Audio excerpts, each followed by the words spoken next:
So good evening and welcome to our Zoom presentation of our class on the in-town dementia search. We developed this class because dementia walkaway searches are our most common type of in-town search. We had about a dozen of them in 2018 and the same number in 2019. So far in 2020, only 4, but it's a little bit of a different year, as you may have noticed. We found that there are a lot of search and rescue members who get frustrated by these searches, often because they turn out to be, the subject turns out to be outside of the search area. Oftentimes they got on transit and have left the search area that way, or they've been in the hospital for the last 6 hours and we just had no idea. So with some better background on dementia disorders and why these individuals often wander and get lost, what we hope to do is to underline the importance and urgency of these searches. So who are we? I'm Eric Swanson. I'm one of your ESAR operations leaders, where I've been in the unit since 2011. I'm also part of the Washington State Search and Rescue Planning Unit. And sitting next to me here is Vicki Shaleski, and I am one of your ESAR team leaders. I've been in since 2014, and I happen to work in the PT department of skilled nursing and rehabs for the last 12 years, so I have a particular interest in dementia. I work with them every day. All right, the goal of this class, very simply put, is to help you become a more effective searcher by improving your understanding of the in-town dementia walkaway searches, how we do them, and how they differ from our wilderness searches. This version that we've worked up specifically to deliver over Zoom during COVID-19 is one that we've added some red text in places to indicate where there are guidance changes for our response and procedures during the pandemic. Those are all subject to subsequent revision. As we know, things keep changing. Now, it's pretty unlikely that an immune compromised or elderly person is going to be a trail rescue subject. Not impossible, but it's less likely. But it would be more likely to have an Alzheimer's or dementia walkaway be immune compromised or possibly to have COVID. And of course, we're also concerned about infected but asymptomatic subjects, or that our asymptomatic personnel could pass the virus on to other team members, the public, or the subject. So what we've done is we've chosen to present this material as originally designed, that is to say, using the tactics and procedures as we would have used them in January. And hopefully we're going to get to that place again, and we want you to understand how we do that. But then we've added the red text to indicate where there is special current guidance for protection of the health and safety of our searchers, the public, and the subject. Keep in mind that this is not a complete guide to our mission response procedures during COVID-19. Those procedures are evolving and may well evolve again, so just be sure to stay up to date with any current guidance provided by the Sheriff's Office and unit leadership. The major topics that we're going to cover are a background on dementia and walkaways. We'll talk about the search methods that we use. We'll talk about searcher safety in an urban environment. And we're going to learn how to work with a dementia subject once we find them.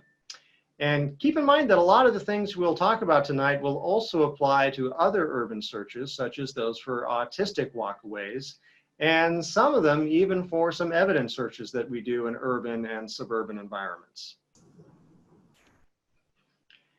So here's a pretty typical situation. We get a page out, say it's 6 p.m. on a rainy December evening, and we get the page from the SAR deputy that tells us that we have a 73-year-old male with Alzheimer's dementia who's missing from a Burien care facility that he was moved to just 48 hours ago. He's been gone for 6 hours, last seen in the hallway of the facility in his pajamas and slippers, and he's on medications for cardiac issues and diabetes. Now, I did not know very much at all about dementia and walkaways when I started in search and rescue 9 years ago. But the more you learn, and the more I've learned, the more you'll see that there are some significant factors in the scenario as presented here and you'll understand why this search is an urgent matter. It isn't just simply that an old guy who has trouble remembering things has walked off. There's a lot more to it than that. And Vicky's going to tell us about that. All right. So what is dementia? Here are some faces of dementia, and that really can be those of our parents, our grandparents, even our brothers and sisters, or our spouse. And usually at this point, I will ask the class if anybody has personal or professional experience with dementia. But since I can't see anybody raise their hand, I'm going to assume that somebody does. All right, so let's actually talk about dementia and what exactly is it? So in general terms, it's a progressive cognitive decline, and that will eventually affect daily living, but it's more serious than just that. It means that the brain mass is literally shrinking. That matter that's there is getting smaller, and the spaces between are getting larger. So this results in someone losing the ability to maintain short-term learning or memory. However, the weird thing is that they don't lose memories from their younger years, and we're gonna get into that. But as the disorder progresses, they actually start living in the past, and no amount of trying to reason with them is going to bring them into our current time. So I want you to know that this could also affect somebody as early as in their 40s or 50s, and roughly 1 in 8 people will develop dementia. So that's like 8 people in this class. Here is a very visually impactful image of what a healthy brain looks like compared to that of a progressing dementia brain that's on the right-hand side. I want you to notice the areas involved in thinking, planning, and memory have all shrunken down. The hippocampus on the bottom of the screen, it's vital in forming new memories, and it is just completely withered away. So imagine trying to function with literally less and continuously decreasing brain mass. What is a disease and what is a disorder? Well, Alzheimer's is a disease and dementia is a disorder. A disease is usually something that's contracted, and it's a pathophysiological response to either internal or external factors. So for example, emphysema would be a disease that's caused by smoking. A disorder, on the other hand, is a disruption of the regular bodily structures or functions. So an arrhythmia or an irregular heartbeat is the disorder as a result of having cardiovascular disease.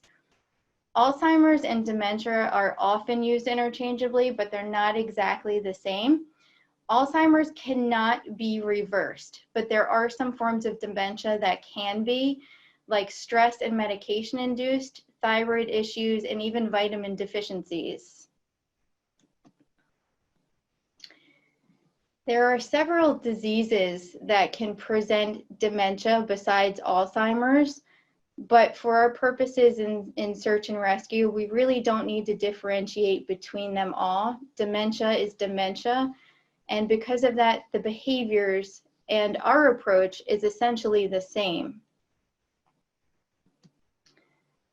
Another way to look at it is that dementia can be used as an umbrella term that can describe the wide range of symptoms. And I particularly like this slide because it does show you that Alzheimer's is the most prevalent. There are 7 stages in the progression of dementia, and we're going to go through each stage. So stage 1, there's not really any signs or symptoms yet. The person may look stressed. It really could be any one of us at this point. By stage 2, no one knows yet, including the person, and no one can tell what's going on because the person has now started using compensatory strategies, and they may not even realize that they're doing that. And a compensatory strategy is something like a grocery list, a medication schedule, or even getting into the routine of hanging their keys up by the front door on a hook that now says keys, something like that.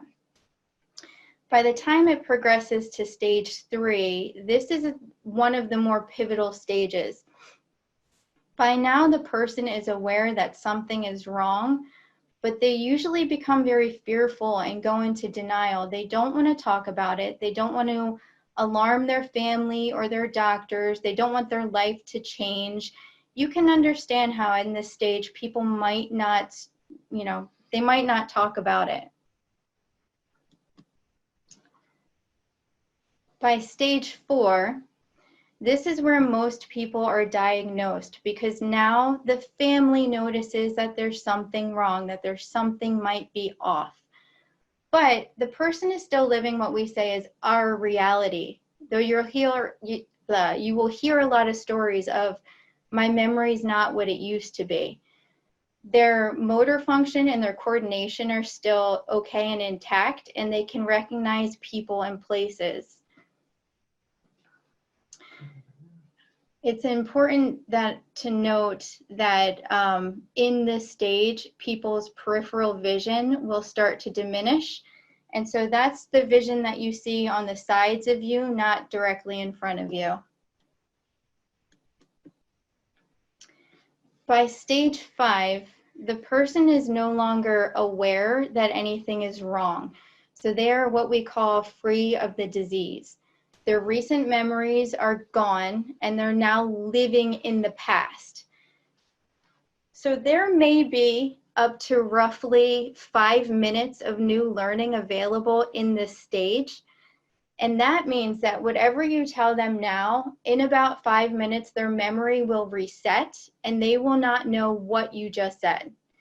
So in this stage, family now begins to worry and realize that mom and dad or grandma and grandpa can no longer really take care of themselves. And that's when they start to move them into group homes or assisted and long-term living, or even into another family member's house. And this is the stage where wandering really becomes problematic, because their motor coordination and their strength are still intact, but they cannot learn new routines. They cannot learn a new environment or even new people. So you will often hear them say things like they're just visiting, or they have to go home soon. And this will eventually lead to escapes, or at least attempted escapes. These are the people that we are searching for the most often. That's stage 5. As it progresses to stage 6, we begin to see signs of stiff neck syndrome. So the person is no longer walking around and looking side to side. Their gaze is now starting to lower to the ground. And remember that they are also losing their peripheral vision. They're now also losing their depth perception. And a fun fact, if dementia could have fun facts, is that women in this stage are likely to respond to their maiden names. So remembering again that they're beginning to live more and more in the past and less in the present. So it's important when we're in base, if we have the ability to get somebody's maiden name. Mary Smith might not respond to you, but Mary Jones may. That's kind of an interesting fact. People in stage 6 can become overwhelmed very easily, but not really be able to voice their concerns. So things like loud noises and bright lights, cold and tactile stimulation, which can even include their clothing, it may begin to confuse and upset them. And also, one of the bigger things is that auditory processing could take up to a full 90 seconds in order for them to understand a simple yes or no question. For example, I'm sitting next to a guy who looks a lot like our subject. So I'm going to ask him, is your name Eric?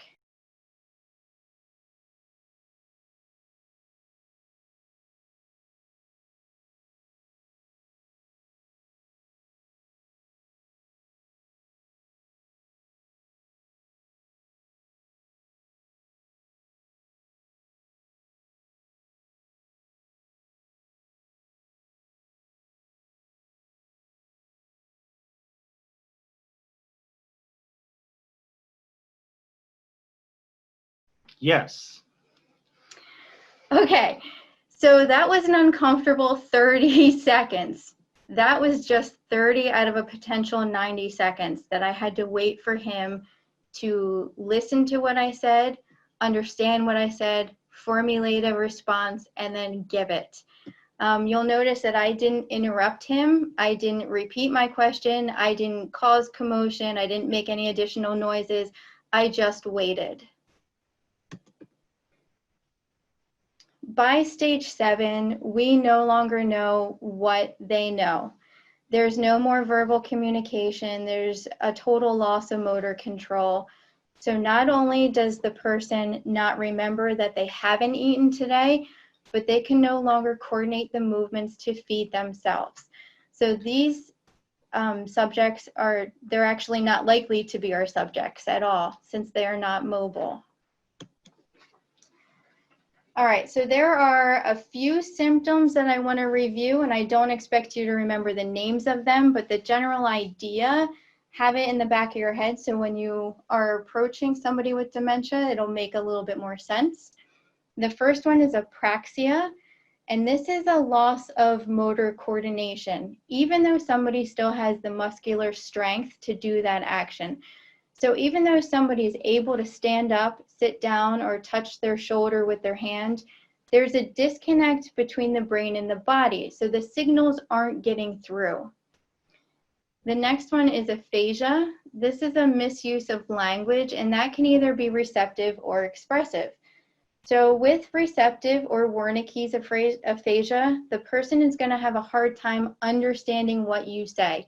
It's going to sound like gibberish to them. On the other hand, with expressive or Broca's aphasia, the person's going to have a hard time responding back to you. So they may understand what you said to them, but what comes out is going to be gibberish. They may omit words or substitute in the wrong word or switch meanings to words accidentally. You may need to use a little bit of detective work when talking to somebody to figure out what it is they want or what it is they're trying to say. And the last one is agnosia. This is the loss of ability to interpret visual input. So if you or I walked into a busy intersection and there are cars whizzing by in both directions, we understand that if we keep walking, we could get hit, we could get hurt. But to somebody with dementia, it just doesn't register that. So it doesn't register that if they keep walking into traffic, they might get hit. Remembering again that their peripheral vision has diminished, they're not really turning their head side to side anymore, and their gaze has lowered down to the ground. They might not even see the traffic to begin with.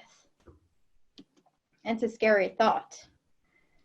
So some important points about dementia as it relates to our search. When search and rescue gets these walkaway mission calls, it's best for us to just assume that there's some level of dementia involved. The family or the subject themselves might tell you that nothing's wrong. They may be in denial, but it's not really up to us to decide. We should just do our best to be prepared and to help the person in need anyway. Eric? Okay, let's talk about wandering now. We tend to use the term walk away in search and rescue, but the term that's used in the medical and caregiver fields is wandering. Wandering simply means that the individual has become lost in an unsupervised and potentially unsafe setting. They've gotten away from the home or facility where they're living. They're not being supervised, and bad things can happen to them. Part of the problem is that they simply don't have the cognitive ability to find their way back once they get out because, as Vicki mentioned earlier, they're not capable of new learning. She said that they may be only capable of 5 minutes of new learning. So for this woman that we have walking down the street in her nightgown here, 5 minutes from now, she's not going to recognize any of these things that she's passed by. She's not going to recognize or remember the parking structure or the trees or the sidewalk or the layout of the roads. So she's not going to be able to build any sort of cognitive map of her surroundings that then she could use to find her way back. She probably won't even realize what she would be returning back to. She'd be focused on wherever it is that she thinks she's going. So how prevalent is wandering? The Alzheimer's Association says that wandering and getting lost is very common and can happen during several stages of the disorder, and that 60% of those with dementia will wander. So if we have 7 or 8 people in this class who are likely to get dementia, that means, say, about 4 of you will actually wander and get away from the facility where you're living. Many of you will also do so repeatedly, not just one time. And that goes not just for people who are living in family members' homes or their own homes, but also for people who are living in long-term care or group homes. Those are facilities where you might be thinking, oh, they're being supervised day in, day out. But they definitely have the ability to find their way out. Yes, they definitely do. Because remember, again, they still look like they're cognitively intact. They're still able to walk. They're still able to maintain their balance, open doors. And a lot of times they will approach other family members, not knowing any better, and ask for them to point to the exit or the elevator because they got lost and they needed to get out. And we've had many family that are there visiting our patients who have voluntarily helped people escape. In fact, a study from '93 found that each week in the US, at least 1 resident wanders away from a nursing home and dies. I don't know any of them. But when we say wandering, that doesn't mean that this is an aimless act for them. There is something that is driving these individuals. The individual has an intent. There's various different drives behind that. It may be to get to something, or it may be to get away for something. So let's look at some of the possible reasons that do drive these individuals. One is stress or fear, that reaction to being in an unfamiliar or confusing environment. So let's think about someone who has recently been moved from the home that they lived in for 40 years and into an assisted living facility, memory care facility that maybe miles away. Every day they wake up in a place that they don't recognize. They don't even remember it from the day before. This creates a lot of stress and fear in them and drives them to want to get away from there and back to their regular environment. Searching. They may get lost while they're looking for someone. Maybe they're looking for their spouse, their child, or they may be looking for an object that they get fixated on that means something to them but is no longer present in the environment where they're currently living. And even if we find them and they may not be able to tell us what they're looking for, remember what Vicki said about aphasia. You might get an answer that might not even make any sense. Boredom. They may simply be bored in their environment and looking for something to do. Or they may be looking to satisfy one of their basic needs, trying to find the bathroom, trying to get food, or just get outside and get some fresh air, and they keep going. And they may be following their past routines. They know it's time to go home, or it's morning, time for me to get up and go to work, so I have my coffee and I'm out the door. They may have chores that they need to do, go to the dry cleaners, buying groceries, things like that. We've found them at grocery stores that were close to their old homes, for example. Different types of lost subjects have different behaviors, and those behaviors influence where they tend to be found.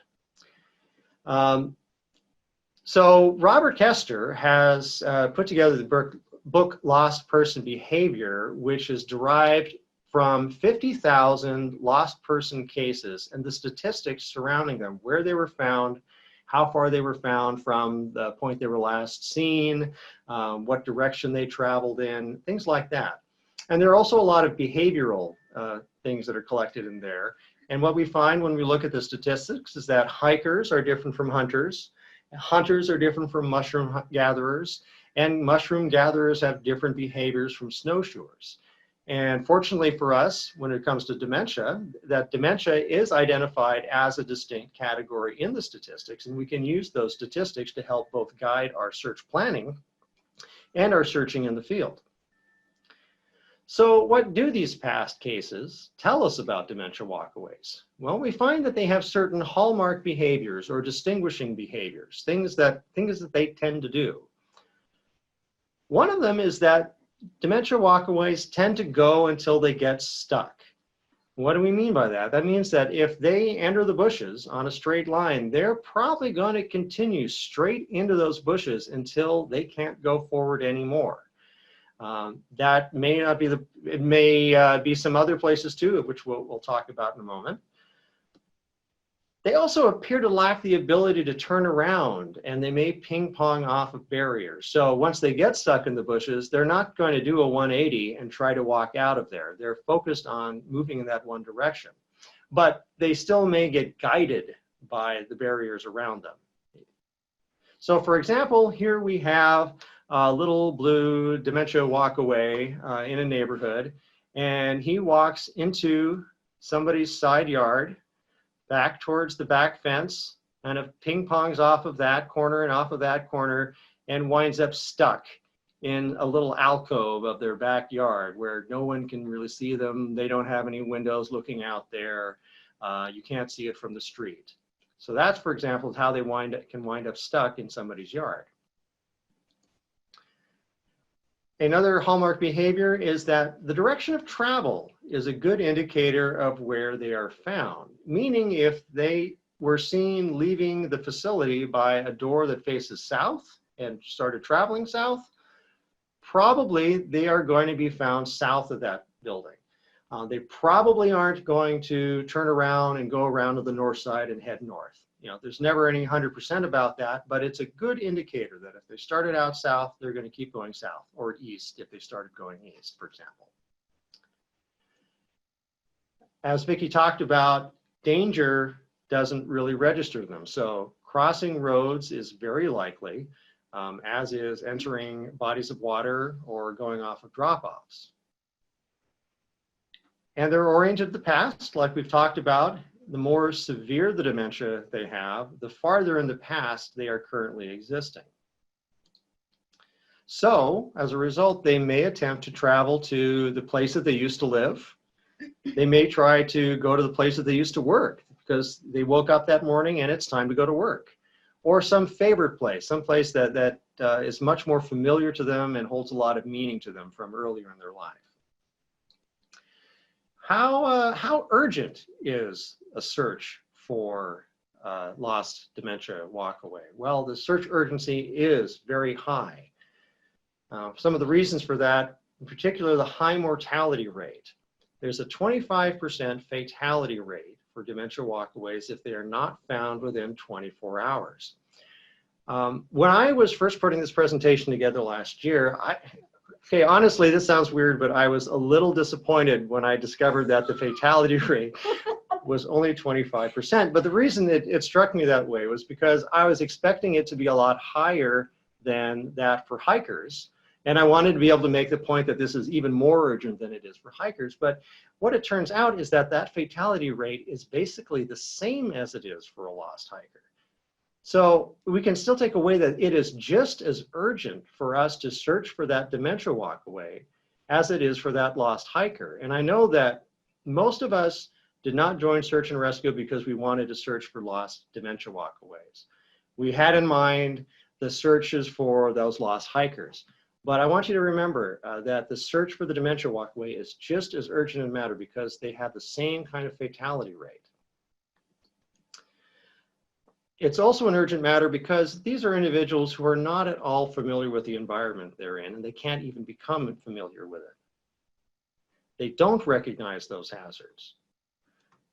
And they typically have other medical issues. They need their medications, and they probably did not leave their home or facility with those medications. And like some of those issues would be like cancer, hypertension, lung disease, diabetes, cardiovascular disease. Do you want me to keep going? No, that's probably enough. So all those comorbidities that come with being elderly. They're also, especially the elderly, are more susceptible to both hyperthermia and hypothermia, as well as dehydration. Basically, their perception of hot and cold is thrown off due to an issue with the hypothalamus. Remember, Vicki showed the picture of the hypothalamus just being a shrunken up part of the brain now. It's not working right, and so that affects their body's reaction to cold and heat. One side effect of that is that they may shed clothing believing that they're too hot. So that's going to be a clue we can look for, the items that they were wearing. And they are simply not dressed for that environment that they're in. They probably left home or left the facility dressed for the nice even temperature that they had there, and are not going to be able to shed clothing or to put on clothing to solve being hot or cold. Not to mention our rainy Seattle. Right. Yeah, hypothermia associated with rain. So this is an urgent search. Oh, and that brings us to search methods. So your assignments on in-town searches are going to be a little bit different from our wilderness searches. We kind of joke that if we're looking for a lost 8-year-old boy, and that's not the joke, but if we're looking for a lost 8-year-old boy on Mount Si, we usually don't need a description. That if we find any 8-year-old boy alone in the mountains, like, we can bring him back to base and we'll sort it out later. But that's not the same. It's not going to work if we're looking for a 65-year-old woman in Kirkland. We cannot bring all of the 60-some-year-old women back to command. So we're going to need to have a good description of the subject before we go out. Some of the equipment that you may need, we typically don't need a full 48-hour pack for dementia searches. We can go a little bit lighter in the urban environments, but bring it all with you anyway, because you never know. You want to make sure that you're carrying enough as a team so that you can address hypothermia or any other medical issues. So don't forget things like your first aid kit, your food, your water, sunscreen, leather gloves, things of that nature. Some of our COVID-19 notes, we want to stress that all responders have a mask, whether that's N95 or surgical type. That can be either from a personal kit or from the KCSO supply before even being deployed. So if any member has direct contact with the subject, they should also have that outer layer of clothes that can be removed and bagged.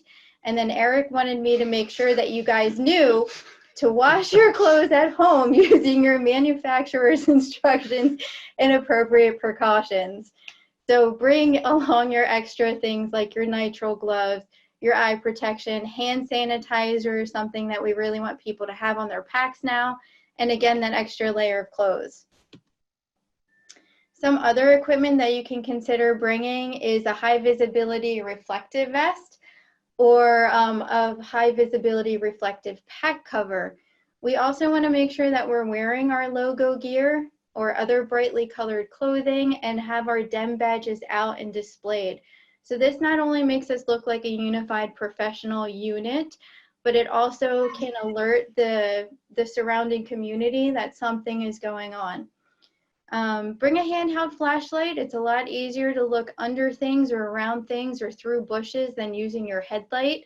And a notepad or a write in the rain so that you can write down any businesses or maybe residence houses that you were not able to talk to.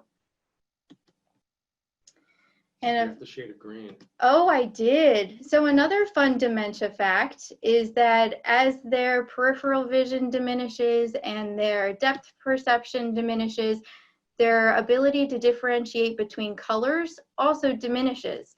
That particular shade of green, that pack cover, that lime green, is one of the last colors that they can really see, and it may actually attract their attention. So keep that in the back of your head if you're looking for a new rain pack cover or even a reflective pack cover. Thank you. Some of the assignments that you may get put on, obviously we are ground searchers, but you may also be paired up with dog teams, a 4x4 unit, or even with the trackers. Okay, so what do you think your first assignment is going to be on this type of search. What is your first job? Where should you be paying attention from the start? On your way to the mission, you should be keeping your eye out for the subject. We're going to be converging on the command post, typically from different directions, multiple directions. And so hopefully we've been able to get out a description of the subject so you can keep your eyes open, and your drive-in is a great opportunity to maybe solve that mystery before you even arrive in base and be the hero of the day. Typically, most of us are going to spend a lot of our time on these types of searches as a ground team. And one of the big jobs that often comes up is canvassing, going door to door, contacting neighbors in the area and asking if they have seen the person. Actually, if they have the person, even, that would be even better. If they've seen them, and asking them to check their backyards and their outbuildings and that house. We're not going to be entering their homes, even if they invite us to. That's an obvious safety issue for us. And we have some specific procedures to use for talking to neighbors. We'll talk about that on the next slide. We'll also be visiting shops and businesses in the area. You can go into those, of course, and talk to them and ask if they have seen our subject, give the description, show the photo. Also noting any security cameras that they might have. That's a good question to ask, because that's something that law enforcement may be able to follow up with, and maybe we'll be able to come up with a direction of travel. Oftentimes, these individuals may have a regular route that they take, and people in shops and businesses, or even homeowners in the neighborhood, may have a very familiar sight of Judy, I don't know why I picked Judy, sorry, walking down every day at 4 in the afternoon. And well, she was, yeah, we did see her today at 4 in the afternoon, but she was going the wrong direction. We thought that was a little strange. All of that's really useful information.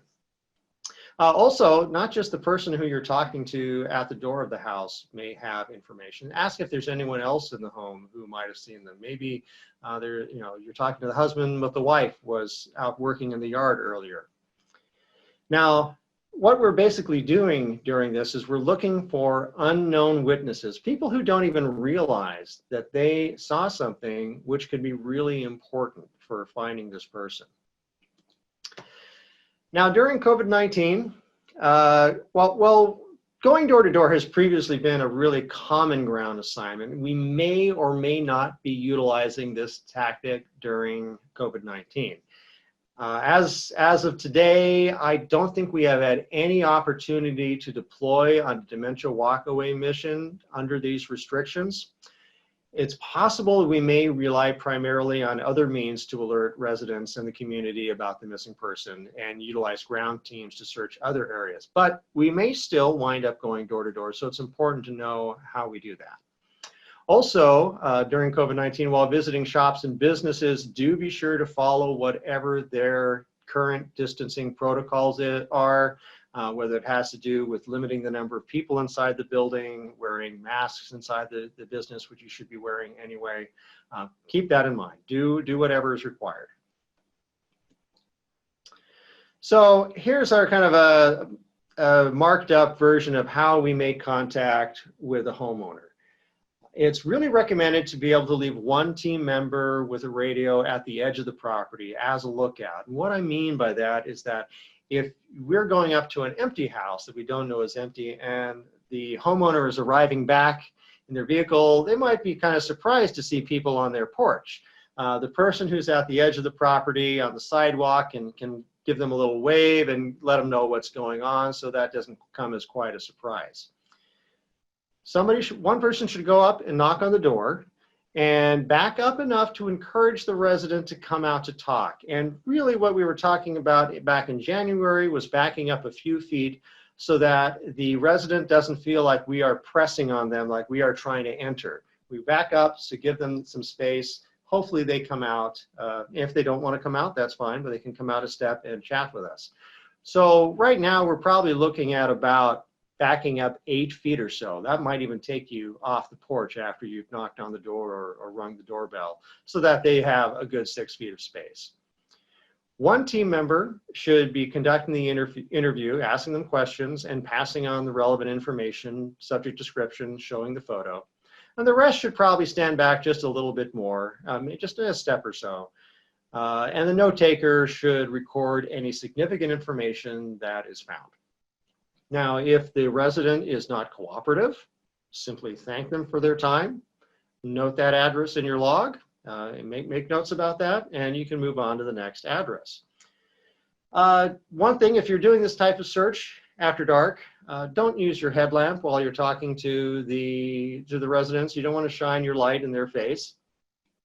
And let me see if I have any other COVID-19 notes that I haven't hit here. One is that, of course, that during this time, residents may be all the more likely to not want to answer their door and interact with people that they don't know.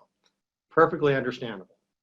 It's even possible, keep in mind, that residents may be even self-isolating and not just self-quarantining. They may have a case in their home and they don't want to open the door to anybody they don't know. And of course, the team should be maintaining their own social distancing while they are on the assignment, but also using their masks. And if anything seems hinky with the situation, if you just back away from it. If the homeowner is acting weird, there's no reason you need to stick around in that situation. Now here's a question. Do you think that a homeowner is going to feel safer or more secure with one person standing outside their door or with, say, 3 people? Now, when we've asked this, when we've given the class in person, we got kind of a general consensus that one person sounded like it was probably a safer situation. But what if that one person is this guy? Do you feel great opening your door to this guy? Yeah, they might be a little bit nervous. And let's say the 3 people are these fellas. They're dressed in star clothing, bright colors, reflective. It's kind of obvious that they're doing something and not just sneaking around. The point I have with this is this emphasizes that we should be wearing our brightly colored SAR gear, your red jackets, your badge, reflective clothing. Make sure it's very obvious that you're not just sneaking around, that you are being deliberately visible. Now, as a corollary to this question, what if the one guy is the only one who's wearing a mask? Actually, I'm not so sure that I want to deal with that guy in a mask either, but yeah, Vicky's losing it over that. As a ground team, besides going door to door, one of the most important other primary assignments that we get is searching the open areas in the community. That means things like the grounds around the churches, the schools, maybe around the backsides of the strip mall, going through parks, other green spaces, and even getting into those drainages, ditches, and brushy areas that will remind you of course too. Because remember, they will go until they get stuck. So they will push into the brush like we will. And we're gonna have to get in there and find them and find a way to get them out again. As you are on your ground search in those kinds of areas, here are some things to keep in mind. And these are based on the dementia statistics from the lost person behavior analysis. One is that there are certain high probability dementia subject find locations in an urban environment. 45% of them are found on roads or along other linear features, like like power line right-of-ways and trails. 45%, that's a really big number. Another 35% are found in structures. And of course, that includes homes, offices, and stores. But what else is there out there that's a structure? How about carports, outbuildings, barns, sheds, dumpster enclosures, playground structures? Even an unlocked car can function as a structure for this. But bushes, ditches, and creeks are also common places to find them, and they will walk into the water. While you're, let's see, moving on next. 50% are found within 50 feet of linear features. And that actually turns out to be a pretty powerful statistic because it's the shortest median distance from a linear feature for any subject category in the lost person behavior book. So hikers are 50% of them are found within, let's say, 100 feet or 200 feet of a linear feature. This is a relatively small distance. That means, of course, that another 50% are found beyond 50 feet. But 50 feet is a really workable number for you to search. Most do not respond to voice checks, and by most, that means 90-some% are not going to respond to you calling out for them. That doesn't mean we still can't do voice checks, and you really should if you're doing a search in a wooded area. You might get some response. That might be that last 1, 2, 3, 4, 5% that will respond. But remember that you can't count on that response, so you really have to work hard to look.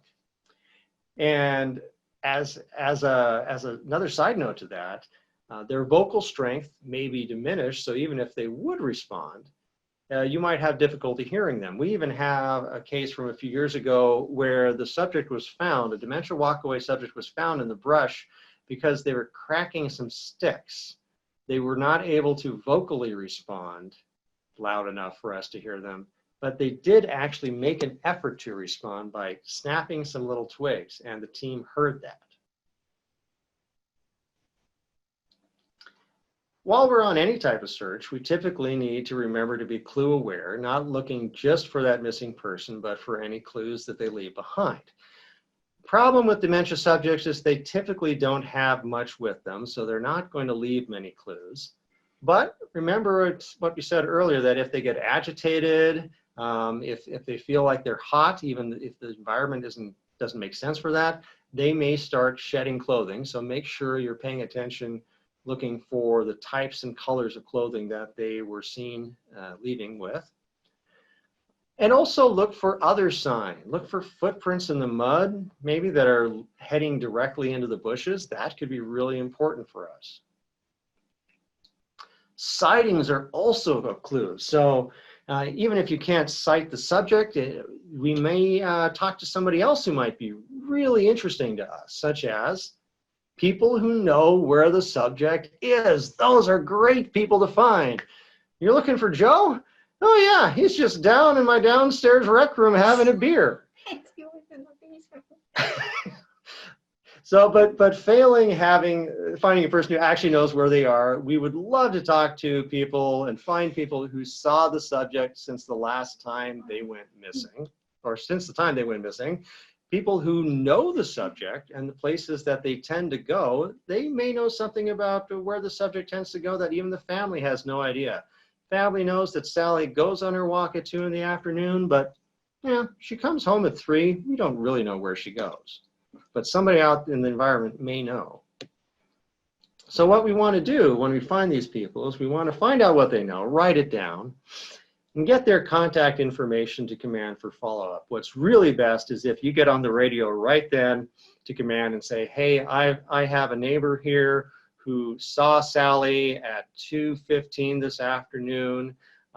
This is what she knows. Do you have any follow-up questions? We can get that taken care of right then.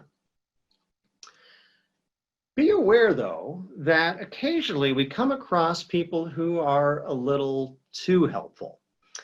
There are some people who want to be helpful so much that they're just simply going to tell you that, sure, they saw the subject, and they're going to regurgitate right back to you the things that you said about them, including the description. So it can be useful to hold certain information back, maybe something that's particularly identifying. One example would be, let's say you could tell them that the subject was wearing a base or a ball cap. And if they say, oh yeah, I saw him, and you can ask them, well, what kind of ball cap on it? What was the logo on it? And they say, it was a Mariners cap. Well, if you know that that was a San Francisco Giants cap, you have now some reason to be somewhat skeptical, at least, about that information. And when you report that back to base, we can try to sort that out. So, but do, even if you're a little bit doubtful, get that contact information back to command. Tell command what this person said they saw. If necessary, we can have a deputy talk to them right then, and we may be able to sort out how reliable they are right at that moment. So who else might we be talking to? There are people who are out in the community every day doing regular routes who may see our subject. And some examples of those are delivery drivers, UPS, FedEx, Amazon, transit drivers, postal carriers, even ambulance crews or fire crews. We were out doing a dementia search one day, and we saw a fire crew wheeling somebody in a gurney out to the ambulance. We thought, you know, we probably ought to ask them to make sure that's not our subject. It wasn't our subject, but it was still a good thing to ask. And also, when you ask them if they've seen them, it also makes sure that they are aware and they can keep their eye open as they're doing their routes. Vicki, off to you. All right. So puppies, everybody loves the dogs, and we used to have a really cute video of a puppy in their training, learning how to find, seek, and indicate, but it doesn't transfer well over Zoom. Anyway. It was also really loud. It was, yeah. You may get put on with a dog team, and that is accompanying a dog and their handler. Hey, Vicki, really quick, there was a question in the chat room. Oh. About dementia subjects, do they forget how to swim? That's a really good question. I can't say that I've ever had one for aqua therapy, so I have no idea. I would imagine, though, that it is like any other skill. If they learned it young enough, then they should know. However, given their comorbidities and usually the weakness that that's paired with the diagnosis, I can't say that they would have the coordination or the strength to do so. But of course, I'm not an expert, you know. I don't actually have the answer for it. That's just my best answer. I hope that helps. Thank you. Okay. All right, what was I saying? Going back to puppies, you may get put on a dog team for our searches, and in that you're going to be providing logistical, communications, and navigational support, but you're always going to follow the handler's instructions. So in general, you're going to meet and greet the dog and the handler first before going on your assignment, and then you're going to want to try to stay out of the way. So the handler themselves are going to be hyper-focused and watching the dog for any signals or behaviors that indicate that they have a find and that we have our subject. And our job as ESAR members are going to be more communicating back to base, keeping track of where you are, and things like patient care when we actually find the subject. We have two different kinds of dog teams. The trailing dogs are most commonly used in our urban searches. The trailing dogs follow a route that a specific person has taken in any setting, and they do this by discriminating the unique smell of that subject or that person using a scent article. They are great for determining the direction of travel that a subject may have taken, and they're trained on long leashes with their handlers, and they're trained to ignore other distractions and temptations like us, like other animals, and even road traffic. So when you're working with the dog teams, you do want to stay far enough away that you are not getting tangled up or you're not getting in between the dog and the handler, but you want to stay close enough that you can keep communicating with the handler. We're not going to separate. Our air scent dog teams are trained to find any live human in the mountains or the forest, parks, and even urban settings. These are the dogs that typically work off leash with their handlers, and they do not need a sample of the subject's clothing or any other scent article to find them. But you can imagine it's really hard to bring an air scent dog into Kirkland, for example, because they're going to be indicating for every live person that they find. And so it's not quite as helpful as using the other dogs. If you are paired up with 4x4, their typical search assignments are road searches on the routes extending out from the place last seen.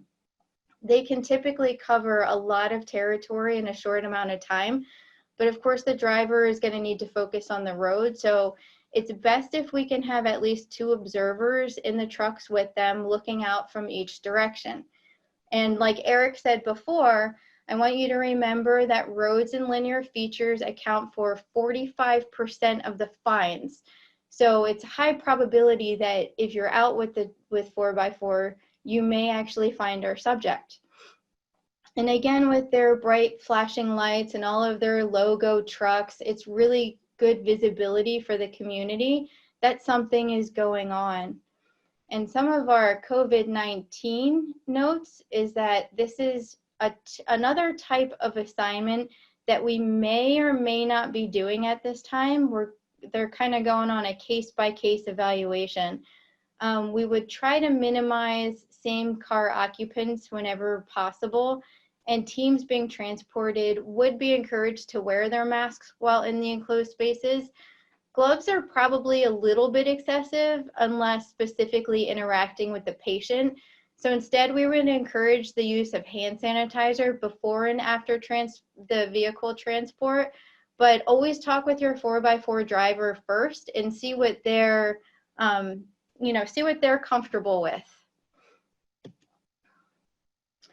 And if you are paired up in a tracking team, the trackers are highly skilled at reading the signs that people leave behind as they travel through the environment.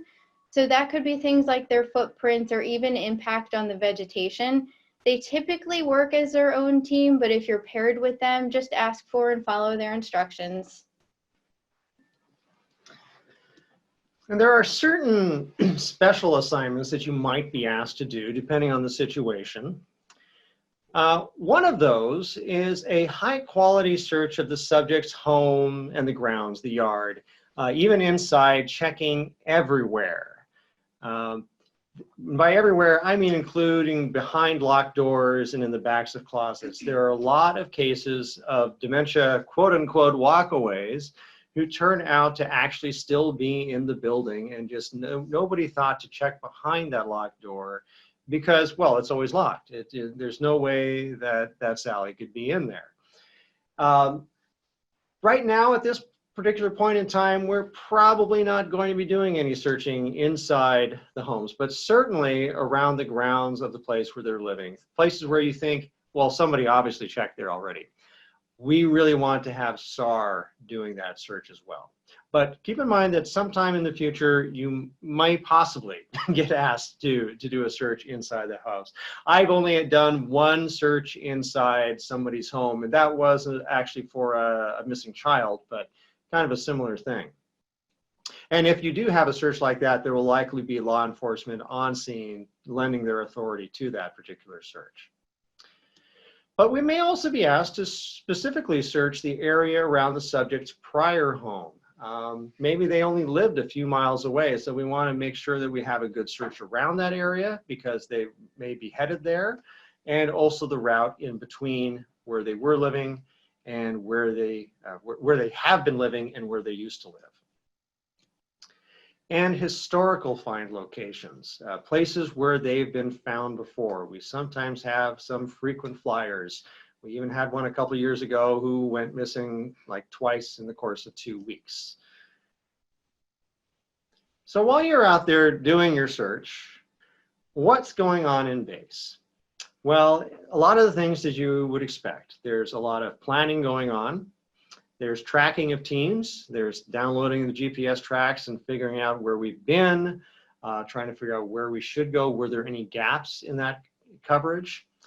There's also going to be a continued investigative effort going on. Law enforcement is going to be making sure that the hospitals have been called, maybe making contact with transit companies and cab companies to, again, just like we were talking to transit workers and delivery workers, making sure that the people who are out doing those routes are aware and have their eyes open.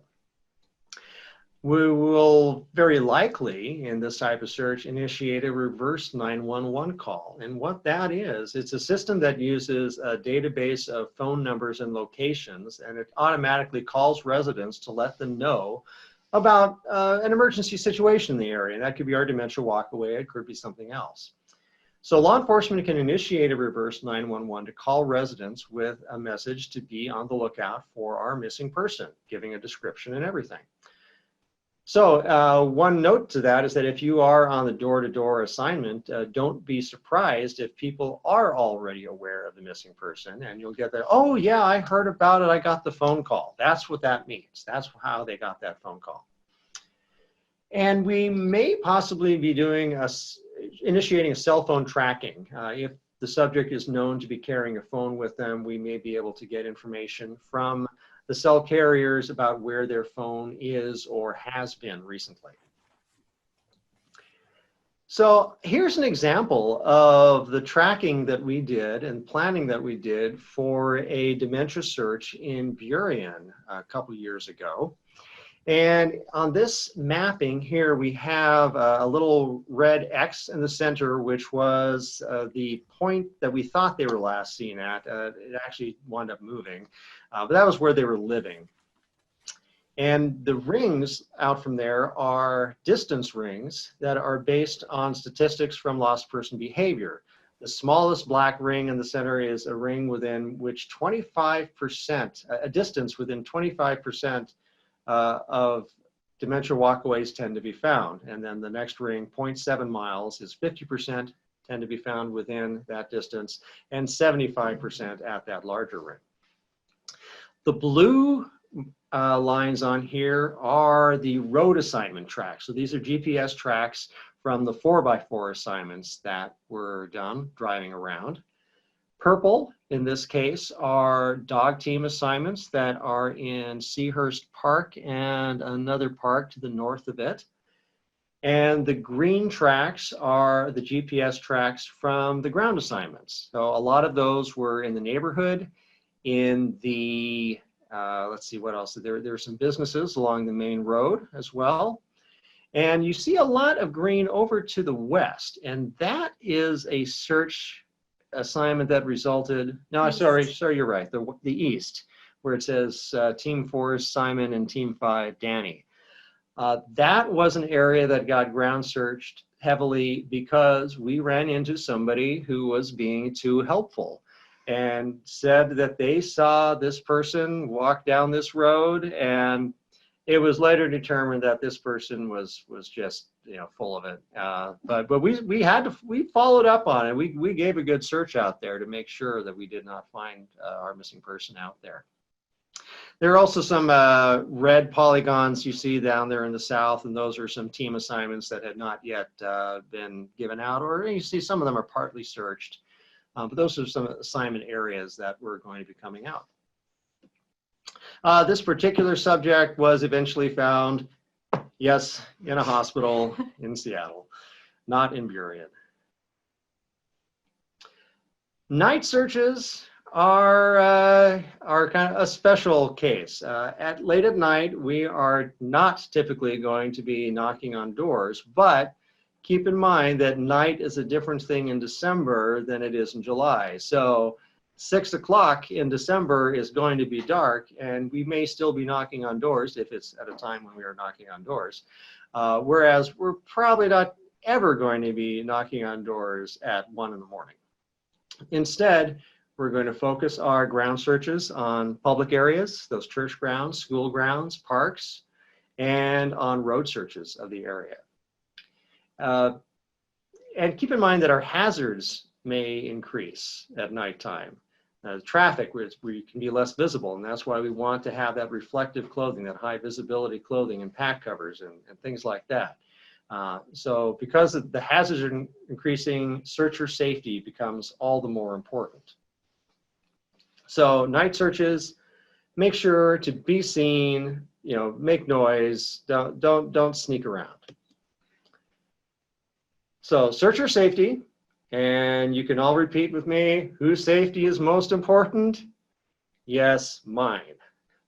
Use your SARGAR, but we're going to talk about some very specific things that we're going to be concerned about in an urban environment.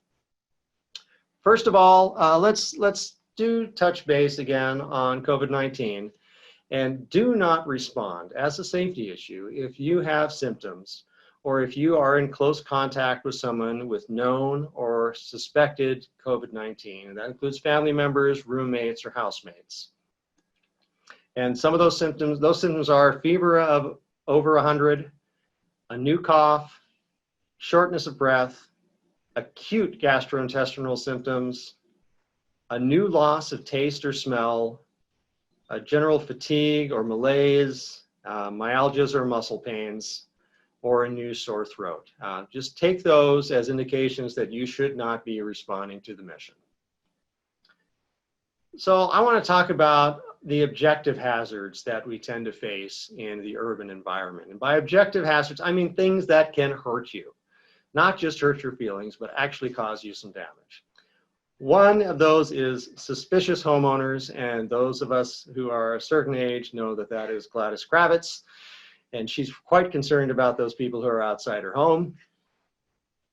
An aggressive subject, traffic, railroads, homeless camps are something you might be concerned about, drug sites that you may come across, and as we have talking about every day, 24 hours viral infection. So how do we mitigate issues with homeowners who may be suspicious or aggressive? And the first of those, obviously, is just back off from any hazardous situation. Just be polite about it. You can't force them to do anything, and we want to protect ourselves. Just back off, be polite. Yes, sir, we'll leave your property right away. If you feel like calling 911 on us because you think we're sticking around, that's your right. Please go ahead and do that. If they threaten you, call that into command. If you feel that there is actual danger to you in this situation, call 911 first and then command. If you feel like you're looking at a home and you're not sure that you really want to go up there because it looks kind of dangerous, it just gives you a creepy feeling or something like that, don't go there. Simply record that as an area or an address that you are not checking, record the reason why, move along to the next house or the next area, and report that back to base when you get there.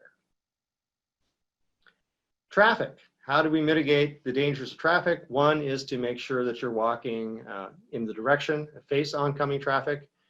Maintain a constant situational awareness of what's going on around you. Remember that some cars these days, electric cars, can be very quiet, so you really have to listen for them. But you'll also see their lights if it's nighttime, but you may be working during the day. Wear high visibility clothing so that you are visible to the vehicles. Use lights. And don't use devices that would impair your ability to hear those sounds around you. Like, don't wear an earbud for your radio. Use just the outside microphone. Similarly with railroads, stay as far away from the track as possible. If you don't need to be near the track, get away from it. Keep in mind that trains could be coming from either direction. Even if you have a double track like this, you don't know for sure what direction a train might come from. Stay off at bridges and trestles, and the reason for that is if you get out on a bridge far enough, a train starts coming, you may not have enough time to get back off that trestle onto land before that train arrives. And again, similarly, because you want to be able to hear the train coming, don't use any devices that are going to impair your ability to hear. Here's another pretty common sight that we see as we're going around in those green spaces around the cities here. But in this particular case, there are some things here that we should be really concerned about. This is a meth production site. Things that are going to key you in that camp that you've discovered is a meth site. One particular thing is the solvent smell that you'll get. You'll also see a lot of discarded containers of pill bottles, ammonia, starter fluid, discolored old propane tanks, bottles of acetone, lithium batteries, mason jars, rubbing alcohol and rock salt. Now, this does not mean that you should be afraid of finding an old mason jar. Mason jar by itself is not an issue. Rather, it's the accumulation of all these items, or most of these items, that tends to indicate that you've stumbled across a meth production site. Keep in mind that these things may also be locked in old car trunks, coolers, or just dumped around the area.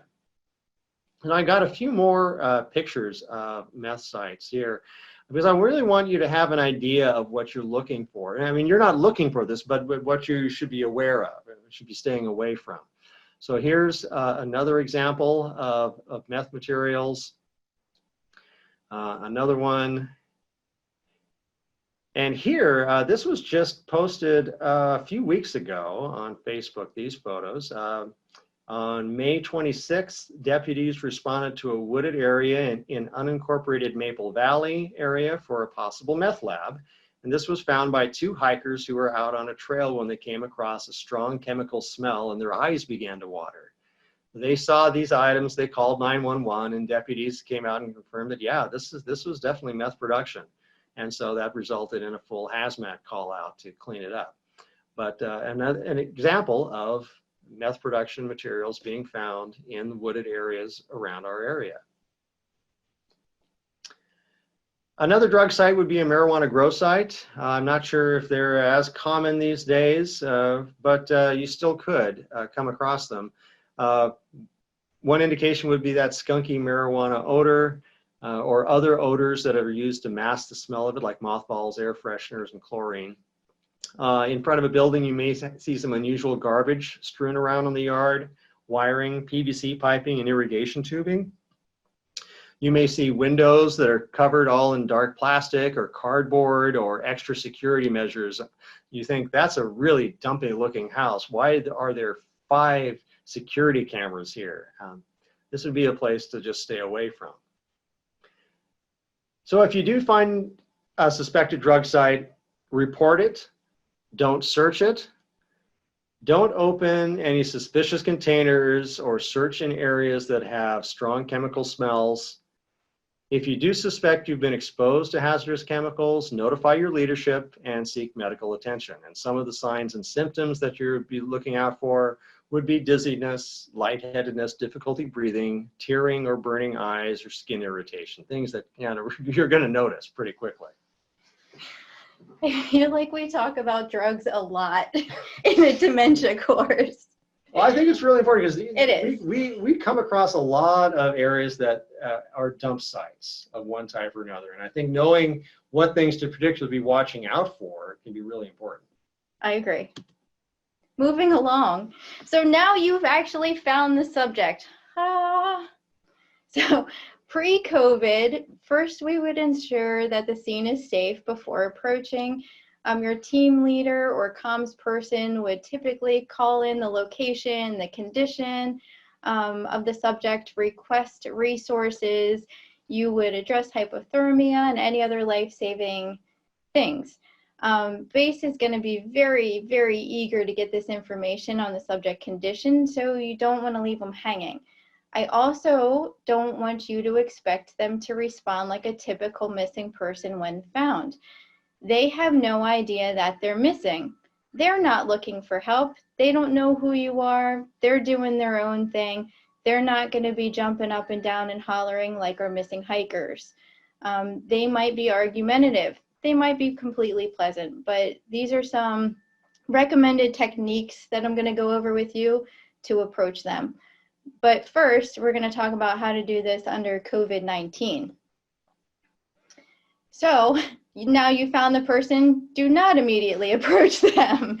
Instead, you're going to communicate the find, again, your location and the apparent condition of the person back to command.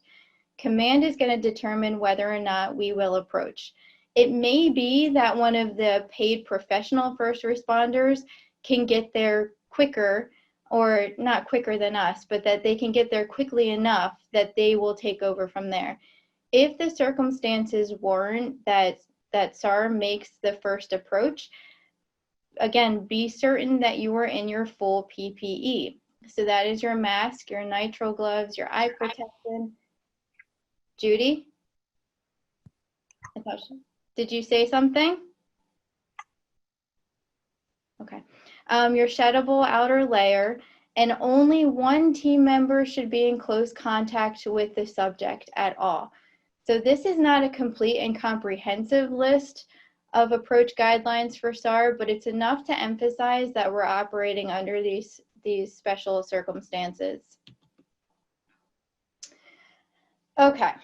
So now it's time for you to actually approach the subject. And remember, I mentioned that people with advancing dementia can become overwhelmed easily. So we want you to be aware that too much commotion or too much stimulation may lead to a catastrophic reaction from them. You should always pay attention to their non-verbal cues as well as their body language. And if you're observing any aggressive behavior, attempt to calmly redirect the person and eliminate any of those triggers. So things again like too many people, too much talking, loud noises, bright lights, anything that could overwhelm somebody, try to eliminate them as much as possible. When you're approaching somebody, remember that they may not see or hear if you come in from the side or even behind them. You will want to get in front of them, and that means that you may need to also kneel down to get into their eye line, but be sensitive to their personal space. So don't crowd them, but try and get their attention. And smiling really goes a long way. When you're actually engaging with the subject, you want to make sure that you're asking one question at a time and allowing them the space to actually formulate an answer. So remember that 30 seconds that I had you just sit there and wait? You may have to do that over and over and over again. You may need to repeat your question multiple times. Try not to interrupt them though, and listen to what they say. If they are talking to you, they may begin to talk about something completely unrelated to your purpose or your mission, but that's fine. Just let them talk. Then when they break, smile and repeat your question if you need to. Usually, I'd say that gentle touching can be a really great way to get somebody to engage with you. But in this time of COVID, we're actually trying to avoid that as much as possible. So people with dementia, though, they're really great at mirroring behavior. Even if they can't follow your instructions very well, they will follow what you do, your movements. So if you want them to stand up and walk with you, it might be useful if you sit down next to them, try to get their attention somehow, and then stand up and gesture that you want them to do the following. And nobody can see me gesturing. But gesture to them that you want them to follow and do the same thing. If you smile, they will likely follow you. Not kidding. Don't be surprised if when you find the subject, they are perseverating about needing to find that library book from like 1973 that's overdue, and they're going to get in trouble if they don't find it. That's very much their reality right now. So validation theory has been shown to get really great success for both person living with dementia and the caregiver, or in this case, the search and rescue responder. So imagine tomorrow that someone asks you what you're doing sitting on the bench outside, and you say that you're waiting for your spouse to come and pick you up. And then they tell you that your spouse died 20 years ago and you're 85 years old and you don't belong on that bench. You'd probably get pretty upset because that's not true and you don't know this person.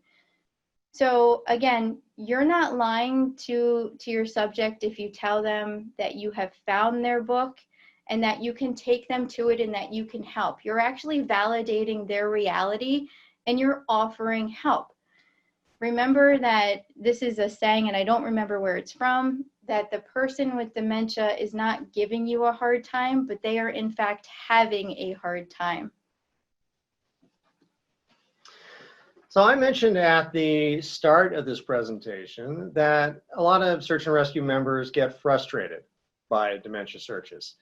But the fact is that these subjects are just as at risk as the subjects of our wilderness searches, and our efforts really do make a difference, whether we find the subject in our search area or we find a witness who points us in the right direction. So I want to share a few success stories that I remember that I've been involved with.